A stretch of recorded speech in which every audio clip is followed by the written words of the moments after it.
E eu vou fazer a leitura para nós ganharmos tempo. Se você não tem a NAA, por favor, acompanhe aqui no telão a leitura do culto, da mensagem nessa noite. Mateus capítulo 8, verso do 5 ao 13, novamente, diz assim na palavra do Senhor: Tendo Jesus entrado em Cafarnaum, um centurião se aproximou dele, implorando: Senhor, o meu servo está na minha casa de cama, paralítico, sofrendo horrivelmente. Em outras versões diz terrivelmente atormentado. Jesus lhe disse: eu vou lá curá-lo. Mas o centurião respondeu: Senhor, não sou digno de recebê-lo em minha casa, mas apenas mande com uma palavra e o meu servo será curado. Porque eu também sou homem sujeito à autoridade. Tenho soldados às minhas ordens, e digo a este: vai, e ele vai. E a outro: vem, e ele vem. E ao meu servo: faze isso, e ele faz. Ao ouvir isto, Jesus ficou admirado e disse aos que o acompanhavam: em verdade lhes digo que nem mesmo em Israel encontrei fé como esta. Digo a vocês que muitos virão do Oriente e do Ocidente e tomarão lugar à mesa com Abraão, Isaque e Jacó no reino dos céus. Mas os filhos do reino serão lançados para fora nas trevas. Ali haverá choro e ranger de dentes. Então Jesus disse ao centurião: vá, e seja feito conforme você crê. E naquela mesma hora o servo do centurião foi curado. Aleluias. Meus queridos, ao ler esta narrativa de Mateus, no capítulo 8, muitas coisas nos chamam a atenção. Este texto é um texto extraordinário, porque ele é um dos raríssimos textos onde você vai ver não aquele que recebe um milagre admirado como era de costume. Sempre que alguém era agraciado com um milagre, esta pessoa saía saltando de alegria, admiradíssimo, com muita alegria no seu coração, porque receberam um milagre. Mas este milagre do capítulo de número 8 de Mateus, ele é um dos em que quem se admira ou quem fica admirado com a fé, com a atitude daquele que veio atrás do milagre, é Jesus Cristo. Ao iniciarmos esta leitura do capítulo 8, a partir do verso 5, o texto vai dizer que Jesus está entrando na cidade chamada Cafarnaum. Cafarnaum, meus amados, para quem conhece o ministério de Jesus Cristo, sabe que foi o quartel-general, foi onde Jesus Cristo exerceu a maioria, boa parte do seu ministério aqui na terra. Foi na cidade de Cafarnaum, onde Jesus Cristo operou a maior quantidade de milagres. Foi na cidade de Cafarnaum que Jesus Cristo estabeleceu, expandiu, pregou e espalhou boa parte da mensagem do Evangelho. E o capítulo de número 8, verso 5, vai dizer que entrando Jesus na cidade de Cafarnaum. De onde ele está vindo, pastor? Ele está vindo do capítulo 5, 6 e 7 do Mateus, está descendo do monte, onde há pouco tempo atrás ele exortou, admoestou, pregou aquele tão famoso, conhecido sermão da montanha.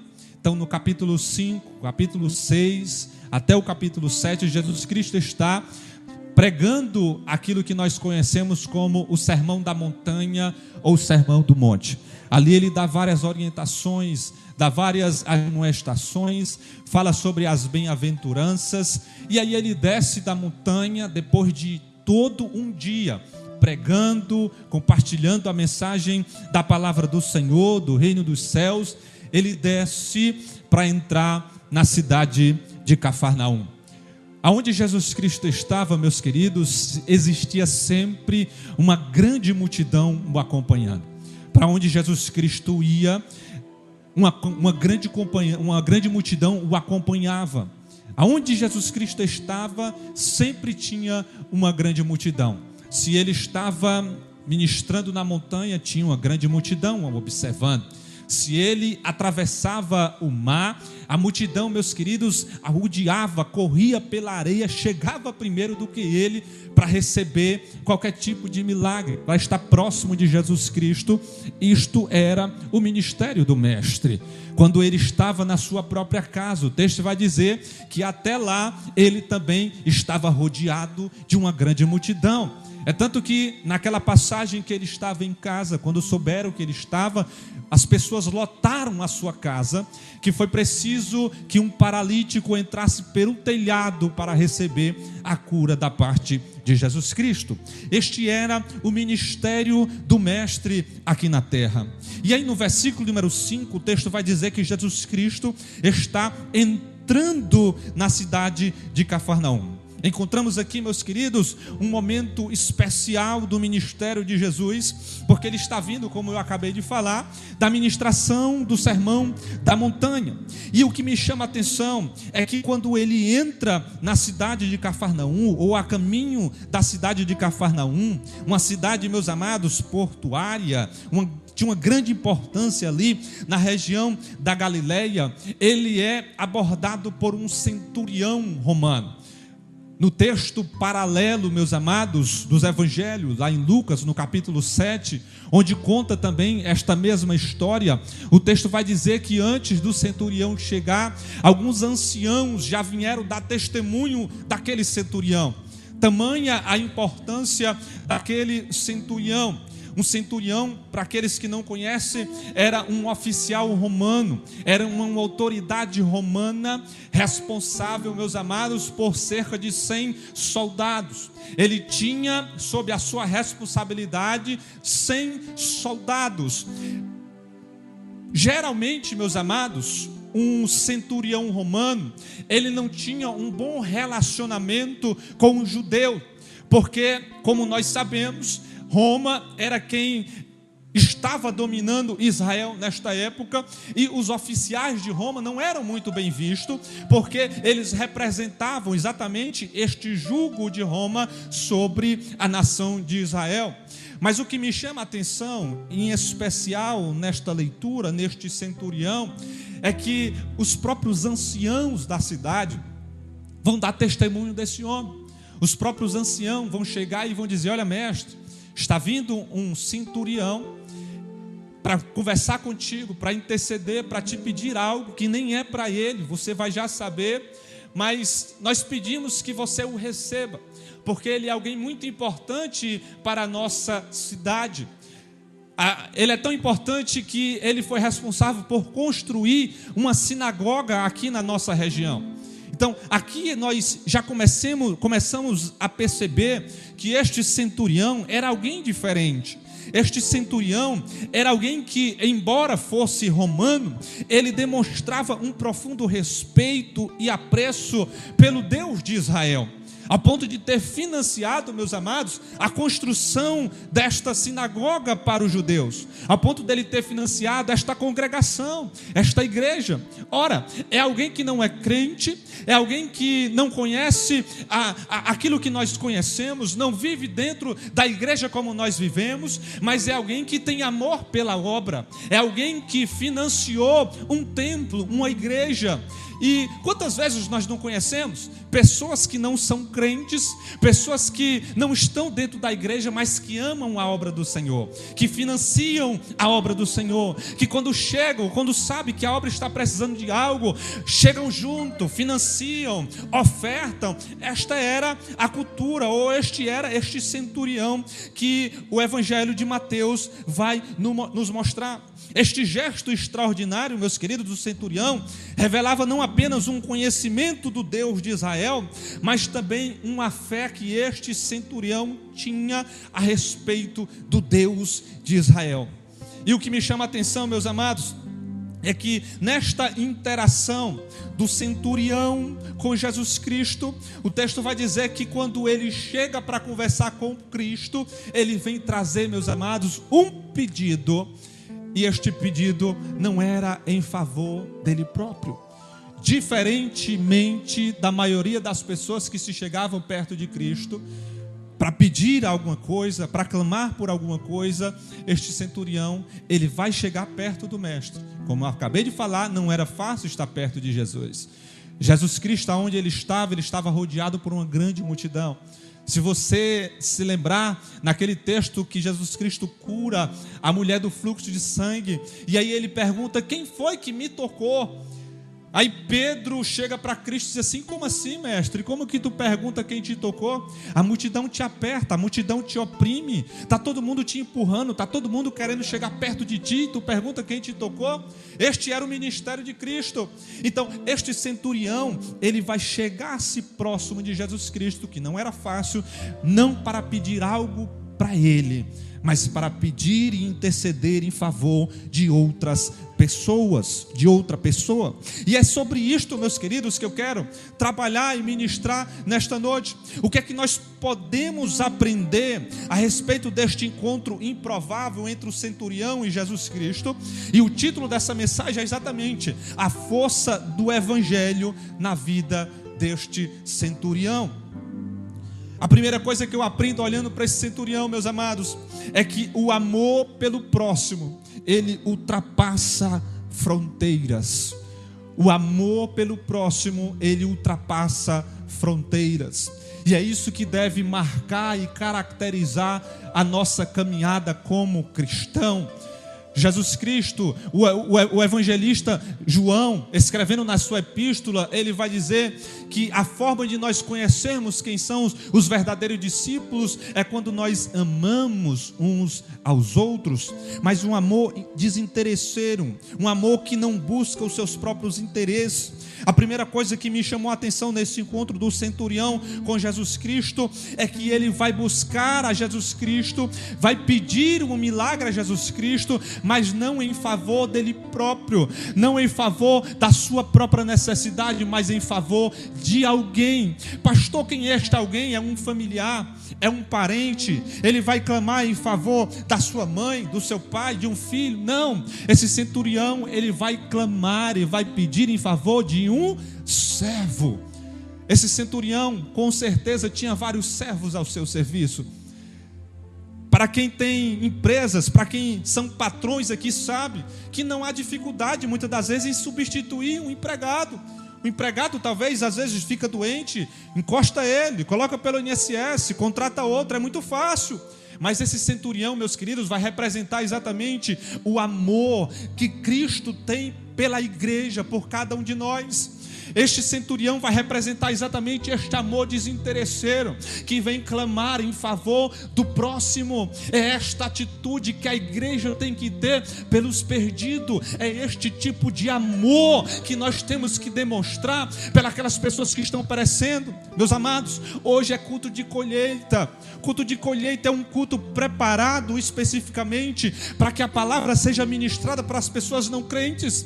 Eu tenho uma absoluta certeza que cada um dos que estão aqui conhece pelo menos uma pessoa não crente, que é da sua família, que é do seu ciclo social, que é do seu trabalho, da sua faculdade, da sua escola, não importa, mas eu tenho certeza que você conhece alguém que não é crente. O que está faltando, meus queridos, muitas das vezes é amor no nosso coração para convidar estas pessoas para estar na igreja. Pastor, eu não sei pregar, eu não tenho oratório, eu não tenho eloquência, eu não tenho habilidade com as palavras, mas você sabe convidar, você sabe lançar um convite. Vamos para a minha igreja, vamos visitar a minha igreja. Sabe o que isso representa, meus amados? Amor pelaquela vida que você sabe que se não aceitar a Cristo, irá para o inferno. Quando você lança o convite para estar num culto como este, você está demonstrando amor pelaquela vida que está se perdendo e está caminhando a passos largos para o inferno. Este centurião, meus queridos, a atitude dele representa exatamente a atitude que a igreja tem que ter pelo mundo que está perdido. Ah, pastor, mas está lá, é só mais um bêbado na rua, não tem nada a ver comigo, é só mais um drogado, é só mais um que a polícia muitas das vezes neutralizou, é só mais um. Não é só mais um, é alguém que Cristo verteu até a última gota do seu sangue por ele e por ela. Ah, pastor, é só mais um moribundo, é só mais um drogado, é só mais uma prostituta, é só mais um. Não é só mais um, meus queridos, é alguém que é a imagem e semelhança do Criador, que é importante no reino dos céus. Cristo morreu por você, que está sentado aqui hoje, lindo, perfumado, cheiroso, mas morreu também por aquele que está agora deitado, lançado nas valetas, nos valados, Deus morreu por eles também. Por isso nós, como igreja, temos que ter amor por cada um deles também, para levar a mensagem do reino. Se não for isso, pelo menos orar e interceder por cada um desses que estão perecendo. Esta atitude, meus amados, do centurião desafia todo tipo de lógica de poder e de autoridade. Quase sempre, meus amados, a autoridade, esse símbolo de autoridade, ele é marcado pela indiferença. Geralmente, pessoas que estão em cargos elevados de autoridades, muitas das vezes são pessoas indiferentes às necessidades das pessoas que estão abaixo delas. Muitas das vezes são pessoas indiferentes às necessidades dessas pessoas. Mas o que me chamou a atenção nesse centurião é que ele vai se preocupar, meus amados, por este servo que está na sua casa.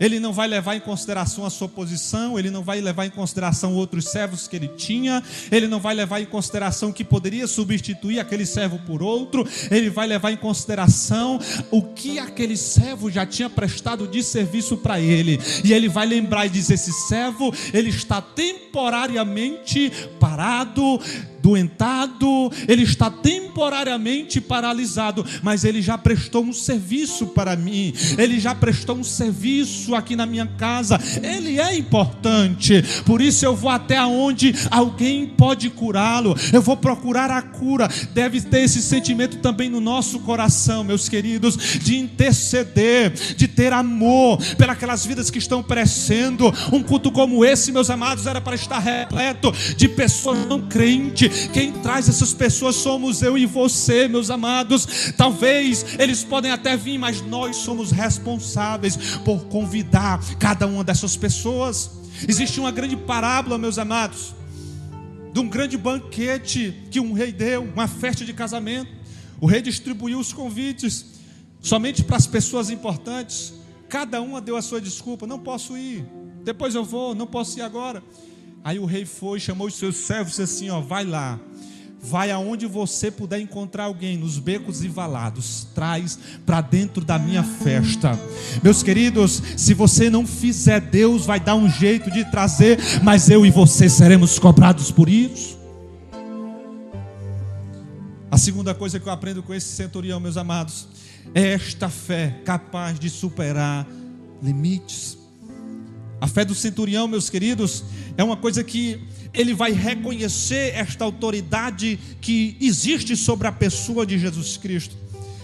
Esta fé, ela é tão extraordinária que o texto vai dizer que Jesus fica surpreendido com a fé deste homem, que apesar de ser estrangeiro, apesar de ser um gentio, apesar de ser alguém que não participava, não comungava, não era nascido, não era um judeu, ele tinha fé em Jesus Cristo. Esta fé era tão forte que ela ultrapassou os limites geográficos e culturais e, acima de tudo, os limites religiosos, meus amados. É este tipo de fé que tem que habitar nos nossos corações. É este tipo de fé, meus amados, que tem que habitar no meu, no teu coração. Mas sabe o que é muito lindo? É que esta fé, meus amados, ela ultrapassa essas paredes desta igreja. Às vezes nós estamos dentro de uma casa como essa, cheio de crentes, cheio de pessoas que estão acostumados a vir para a igreja, e lá fora tem pessoas que têm mais fé do que nós que estamos aqui dentro. Lá fora tem pessoas que acreditam muito mais na palavra e no evangelho que é pregado do que muitas das vezes nós que estamos assentados no culto como este. É isso que este texto está nos desafiando, de ter uma fé, de acreditar naquilo que está sendo pregado aqui. Quantas das vezes você já escutou o Senhor ministrando uma palavra sobre o teu coração, sobre a tua casa e sobre a tua família, e muitas das vezes a palavra entra no ouvido e sai no outro, porque você não tem fé. E às vezes nós levamos uma palavra dessa para alguém que está lá fora, esta pessoa se apropria desta palavra de uma maneira tão extraordinária, e mesmo não participando desta igreja, do corpo de Cristo, tem uma fé muitas das vezes maior do que as pessoas que estão dentro aqui desta casa. É isso que este centurião representou quando Cristo viu este exemplo de fé. Quando Cristo viu, eu vou lá curar. Os anciãos já deram testemunho de ti, eu já fiquei maravilhado. Tem uma pessoa diferente. Só o fato de você ter vindo aqui buscar um milagre por um servo teu, você é uma autoridade romana, responsável por 100 soldados, você deixou toda essa centúria lá e veio buscar por um servo teu, eu já estou admirado contigo. Mas aí ele fica mais admirado que quando ele diz, eu vou lá curar. E aí quando ele começa a andar com o centurião, não, Senhor, para aí. Para, porque eu não sou nem digno de que tu entres na minha casa. Basta apenas uma palavra e o meu servo será curado lá dentro da minha casa. Quando Cristo escutou aquilo, meus amados, Cristo ficou, peraí. Eu já estava admirado contigo, porque os anciãos vieram falar que tu é alguém diferente. Tu é alguém que mesmo não sendo crente, tu construiu uma igreja. Tu é alguém que mesmo não sendo crente, tem mais fé do que as pessoas dentro da igreja. Tu é alguém que mesmo não sendo crente, acredita mais no poder da palavra no poder da palavra do mestre, do que muitas das vezes as pessoas que estão dentro da igreja. Mas essa tua última atitude aqui me surpreendeu. E aí o centurião ele vai dizer assim, porque eu também sou homem que está debaixo de autoridade. Eu falo para o meu servo vai e ele vai. Eu falo para o meu servo vem e ele vem. Eu falo para o meu servo faz e ele faz. Assim também eu acredito que somente através de uma palavra que você mandar, o meu servo será curado lá dentro da minha casa. Meus queridos, às vezes é esse tipo de fé que está faltando nas nossas vidas. É esse tipo de fé que às vezes está faltando dentro da igreja, de acreditar que Deus ainda fala, de acreditar que Deus ainda tem palavra de restauração, palavra de vitória, palavra que faz aquilo que muitas das vezes o homem nem consegue imaginar, mas você precisa crer que quem está falando tem todo o poder nos céus e na terra para resolver, e você precisa se apropriar desta palavra com fé no seu coração. É uma fé, meus queridos, que supera qualquer tipo de barreira geográfica, cultural e até mesmo religiosa. Mas existe uma terceira coisa que eu aprendo com esse centurião. É que a religião, meus amados, sem ação, ela não transforma vidas. Nessa história, meus queridos, a gente pode fazer um paralelo muito lindo. Sabe por quê? Porque dentro da casa do centurião, ele veio buscar um milagre por alguém que tinha nome de servo. O texto não vai dizer, só diz que eu vim buscar um milagre por um servo. Servo é alguém que já prestou, que presta serviço, mas que no momento ele está paralisado. E quando eu estava lendo esse texto, meus queridos, o Senhor fez vir ao meu coração algo muito extraordinário que tem acontecido nesses últimos dias dentro da igreja. Satanás descobriu, meus amados, que para parar o crescimento da igreja e neutralizar a caminhada da igreja, ele descobriu que não precisa tirar o crente de dentro da igreja. Por muitos anos o que acontecia era, arrancava-se o crente, desviava o crente, ele saía da igreja, já saía e ia para o mundo. Satanás descobriu que a melhor estratégia é derrubar o crente, matar o crente e deixar ele morto dentro da igreja, cultuando dentro da igreja. Tem nome de servo, irmão Davis, tem roupa de servo, tem características de servo, mas não tem atitude de servo. A religião sem ação não transforma, meus queridos. Talvez você tenha uma chamada da parte do Senhor. Deus te chamou para louvar, Deus te chamou para ensinar, Deus te chamou para pregar, Deus te chamou para liderar departamentos dentro da igreja. Você tem chamada, você tem unção, você tem talentos, você tem dons, mas você está paralisado dentro da igreja. Tem nome de servo, tem roupa de servo, tem característica de servo, mas não tem atitude nem age como servo. Meus amados, se existe uma coisa que eu aprendi lendo as Escrituras Sagradas, é que Deus não permite ninguém ficar dentro da sua obra sem fazer nada. Quando eu leio a parábola da figueira, o texto vai dizer que um plantador, ele está passeando no seu vinheiro. Vinheiro é lugar de plantar uva. O vinheiro é lugar de plantar uva, meus queridos, mas existia ali uma figueira plantada no meio do vinheiro. O texto vai dizer que o Senhor passou por anos e anos e aquela figueira não dava fruto. E aí ele chamou, meus queridos, o Senhor da vinha. Ele chamou o vinhadeiro e disse assim: olha, essa figueira eu já passei aqui vários anos e até hoje ela não dá fruto. Faz disso, corta ela e lança fora, porque ela só está ocupando espaço aqui. Temos lugares, ele está ocupando espaço de alguém que quer dar fruto, ele está ocupando espaço de alguém que poderia estar dando resultado, que poderia estar frutificando. E aí nesse momento, sabe o que acontece, meus queridos? Alguém se coloca na frente do dono da plantação. O dono da plantação aqui, meus queridos, é o próprio Deus. Isso aqui representa a igreja, a plantação representa nós, mas sabe quem é esse que se coloca na frente, meus queridos? É o próprio Espírito Santo, que diz assim: ó, tem calma, ele não deu fruto ainda, me dá só mais um ano, que eu vou aguar, que eu vou adubar, eu vou regar ao redor, vou colocar água, me dá mais um ano. Se esta figueira não der fruto, aí a gente arranca e lança fora. Sabe o que é que Cristo está dizendo nessa noite para nós? Deus nessa noite está nos dando um tempo. Ou você volta a dar fruto na casa do Senhor, ou Deus vai arrancar você. Não tem outra escolha, igreja. Ou você faz alguma coisa, ou o Espírito Santo do Senhor vai passar o machado na raiz, porque ninguém fica na casa de Deus sem dar frutos e sem fazer nada na presença dele. Abacandaraçou. Não tem como ter nome de servo, vida de servo e não ter atitude de servo. O texto vai dizer que quando o centurião chega para Jesus Cristo, ele vai dizer assim: ó, o meu servo, ele está doente, ele está paralisado, mas acima de tudo, ele está terrivelmente atormentado. Perceba que existe aqui uma degradação de alguém que para dentro ou no meio da chamada ministerial. Primeiro ele adoece.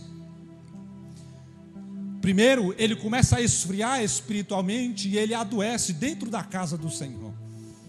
Aí a primeira coisa que vem é o desânimo. A gente convida para assumir ministério, a gente convida para ser voluntário na igreja. Não, pastor, não tenho tempo, não dá certo. E aí ele começa a esfriar espiritualmente. A segunda coisa que acontece é a paralisia espiritual. Você já viu alguém que sofreu um AVC, meus queridos? Você já viu alguém que está voltando e se recuperando do AVC? Esta pessoa, para aprender a movimentar novamente o braço, o tanto de fisioterapia que esta pessoa tem que fazer. Talvez você esteja há tanto tempo parado, que se o Espírito Santo te pegar nessa noite, talvez você esteja todo engessado, não saiba mais nem dar um glória a Deus, não saiba mais nem dar a falar em línguas estranhas. Mas sabe de uma coisa? O Espírito Santo vai começar a colocar pessoas aqui na fisioterapia espiritual, para voltar a usar novamente na casa dele, na presença dele. Mas você não vai ficar parado na casa do Senhor, porque você tem chamada, você tem dons, você tem talentos, e Deus quer te usar na obra dele e através da vida dele e na tua. Não tem como ficar parado, meus amados. A religiosidade sem ação não transforma vidas. Mas existe uma quarta coisa que eu aprendo com esse centurião, meus amados. É que o poder da palavra de Jesus Cristo.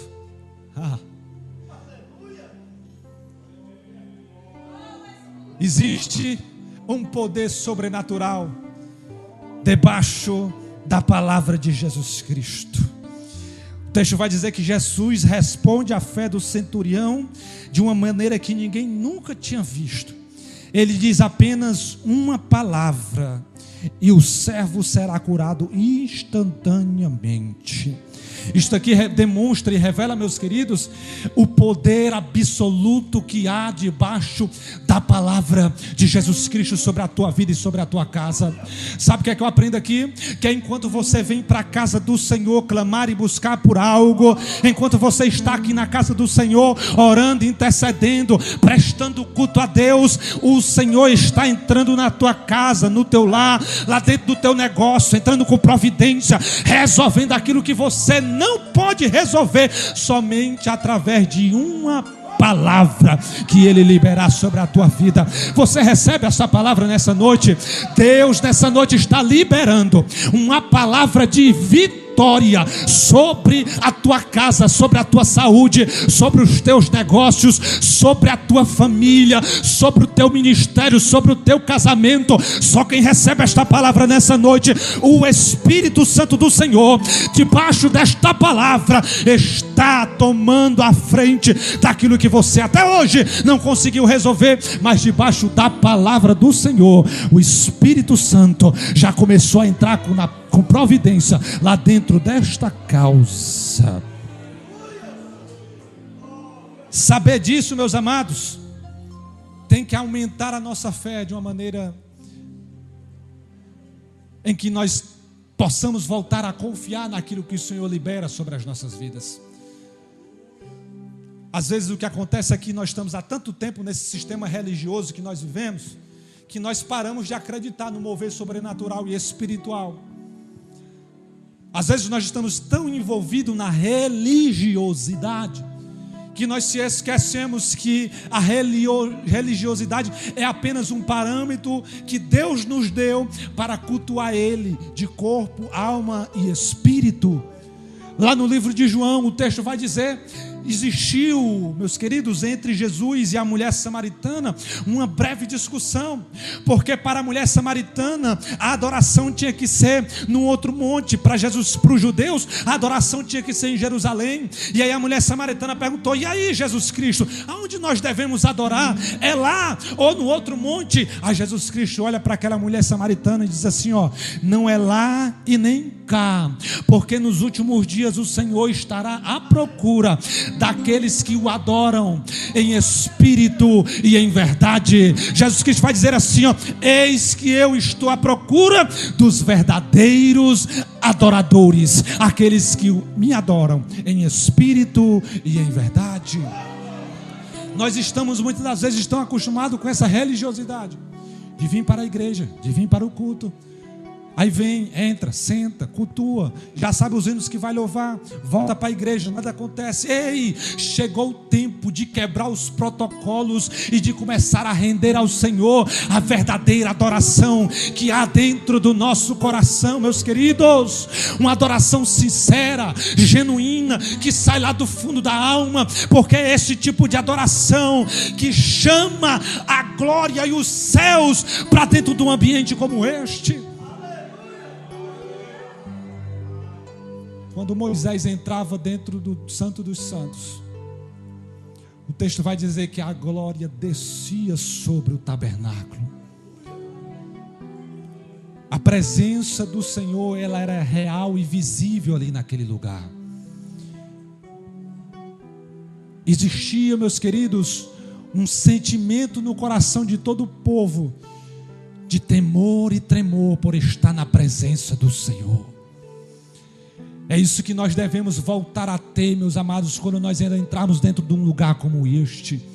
O centurião, apesar de não ser um judeu, ele tinha temor e tremor no seu coração ao ponto de dizer: Senhor, eu não sou digno de que tu entre dentro da minha casa. Esse centurião nos mostra, meus amados, que que quanto mais nós andamos com Cristo, mais nós entendemos que somos pequenos.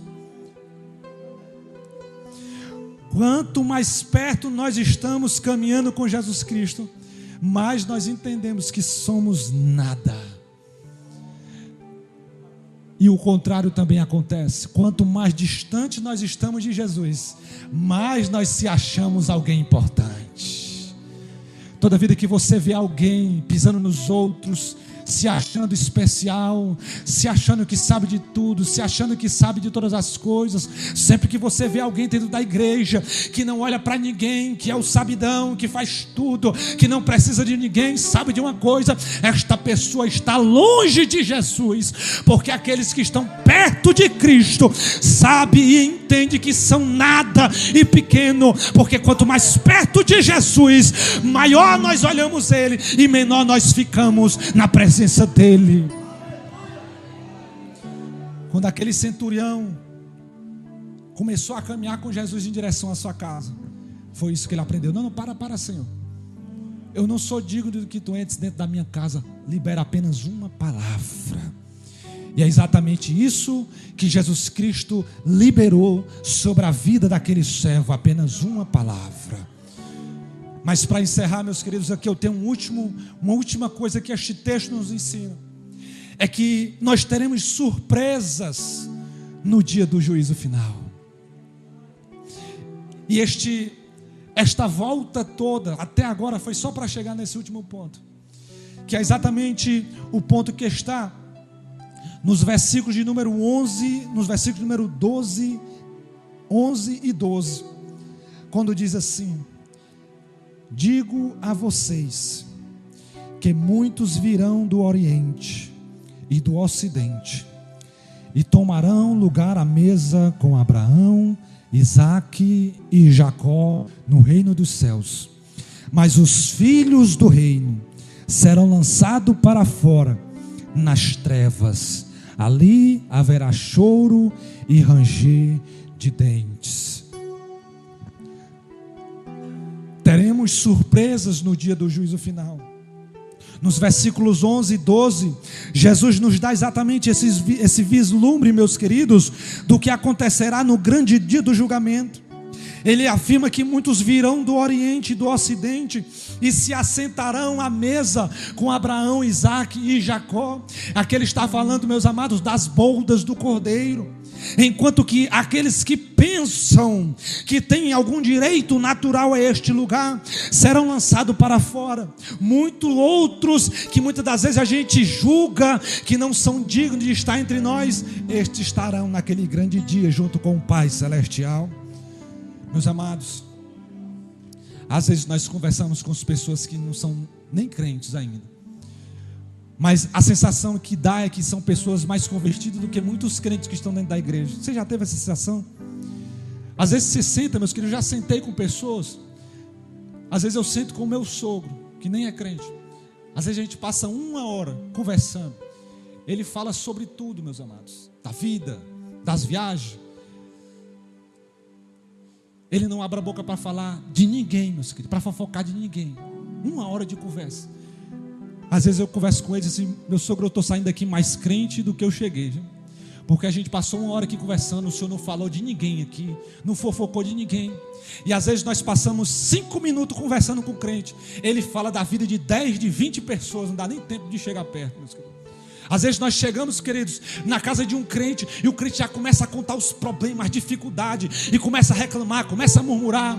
Meus queridos, naquele grande dia nós teremos tanta surpresa. Sabe por quê? Porque às vezes a gente acha que por estar num sistema religioso, por vestir paletó e gravata, por vir para os cultos todo domingo, toda quinta, isso nos dará algum direito especial. E não dará, meus amados. O que nos dá o direito de estar naquele grande dia assentado nas bodas do Cordeiro é ter aceitado a Jesus Cristo como Salvador. E não só isso, mas todos os dias viver esta verdade do Evangelho nas nossas vidas diariamente. Sabe por quê, meus amados? Quando você olha a história daquela mulher que recebeu a cura, que ela passou 18 anos encurvada, o texto vai dizer que ela recebeu aquele milagre dentro da igreja. ela passou 18 anos com aquele problema dentro da igreja. Ou seja, tem pessoas que estão há muito tempo dentro da igreja, precisando fazer um renovo com o Senhor, mas achando que o simples fato da religiosidade vai servir, vai salvar e vai responder naquele grande dia.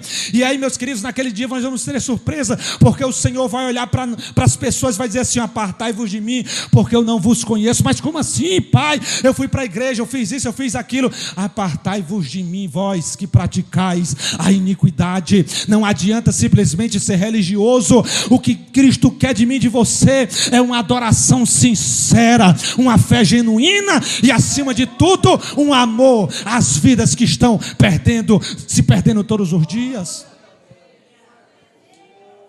A história desse centurião, meus queridos, é uma poderosa demonstração de como o evangelho tem o poder de transformar as vidas de pessoas que muitas das vezes nós achamos indignas, de pessoas que muitas das vezes nós não dizemos que não valemos nada.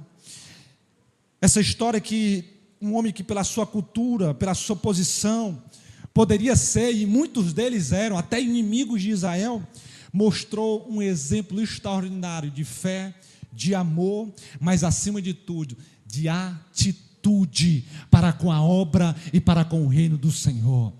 Meus amados, nessa noite o Senhor está nos convocando aqui neste lugar a não ter apenas nome de servo, mas voltar a ser servo dentro da casa do Senhor. A não ter somente roupa de servo, mas voltar, meus queridos, a dar fruto de servo dentro da casa do Senhor. O pastor, meus amados, não faz nada sozinho, está longe. O pastor, meus queridos, ele não dá conta de nada sozinho. A igreja é feita por cada um de nós, e Deus deu unção, Deus deu talentos a cada um dos que estão aqui. E o que faz o meu coração muitas das vezes ficar entristecido é que tem pessoas com chamadas, com unção, com talentos extraordinários, mas estão paralisadas dentro da casa do Senhor. Deus quer voltar a te usar novamente, meus queridos. Deus quer voltar a te usar para fazer a obra dele aqui dentro da casa do Senhor. Hoje pela manhã nós tivemos um momento muito especial. Estava conversando aqui com o nosso irmão Valdeci, que ministrou a escola bíblica dominical, e ele estava compartilhando: pastor, fazia tempo que eu não tinha dado mais aula, mas estou voltando hoje a ministrar da escola bíblica dominical. Deus quer voltar a te usar novamente na casa dele. Quantos aqui oravam, pregavam, louvavam, lideravam departamentos, mas por N motivos, por diversas situações, se desmotivaram no meio da caminhada? Pastor, mas é porque eu me desmotivei, aconteceu isso, aconteceu aquilo. Não importa, meus queridos, o que importa é que o Espírito Santo nesta noite, ele está te convocando de novo a se levantar e a voltar a novamente não apenas ter nome de servo, roupa de servo, característica de servo, mas acima de tudo a voltar a ter atitude de servo dentro da casa do Senhor. Deus quer te usar novamente para servir a Ele dentro da obra do Senhor. Meus amados, nunca estivemos tão próximos da segunda vinda de Jesus Cristo. Alguns até dizem que somos, e louvamos muitas das vezes, a geração do arrebatamento. Mas às vezes quando eu olho aqui, nós louvamos que somos, nós falamos que somos, mas muitas das vezes as atitudes não falam que realmente acreditamos que somos.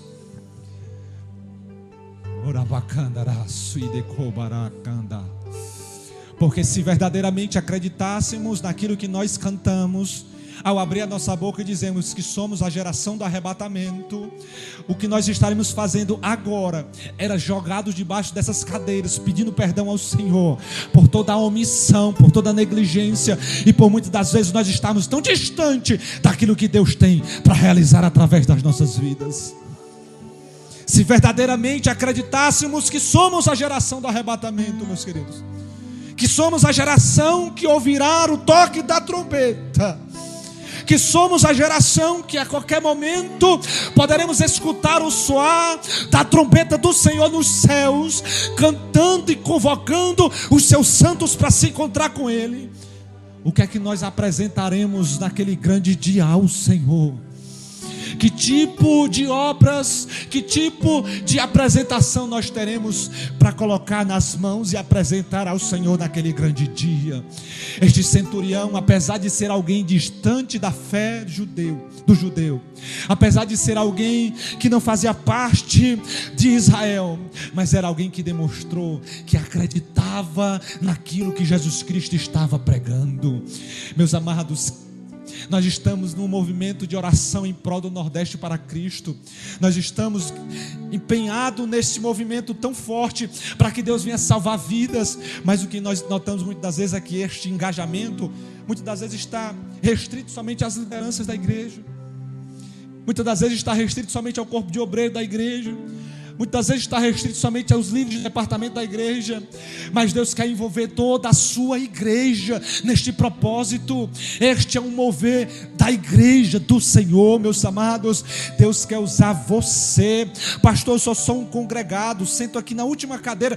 Deus quer usar você. Deus quer te usar na obra dEle, na presença dEle, porque Deus colocou na sua vida dons e talentos para ser usado na presença do Senhor. Eu quero convidar a igreja para ficar de pé nessa oportunidade.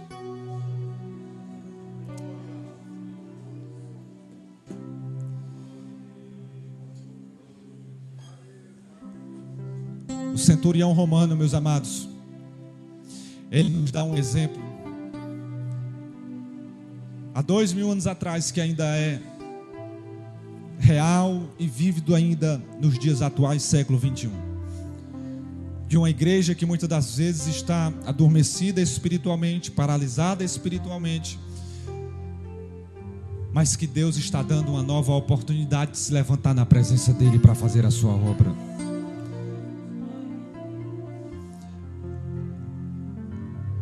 E nessa noite eu quero perguntar à igreja se tem alguém que não é crente, que gostaria de aceitar a Jesus Cristo como Salvador da sua vida, o que está afastado do Evangelho, que gostaria de voltar para os caminhos do Senhor. Alguém que por algum motivo se afastou, mas que escutou a palavra de Deus e nesta noite quer voltar para os braços do Senhor. Mas Deus também nessa noite quer convocar e convidar um exército que vai se levantar para fazer a sua obra nesses últimos dias. E o Espírito Santo nessa noite está perguntando se Ele pode contar com você. O Espírito Santo nessa noite lança uma pergunta para a sua igreja: será se Ele pode contar comigo e com você para esta grande obra, meus amados? Será se Ele pode contar com a nossa dedicação, o nosso empenho?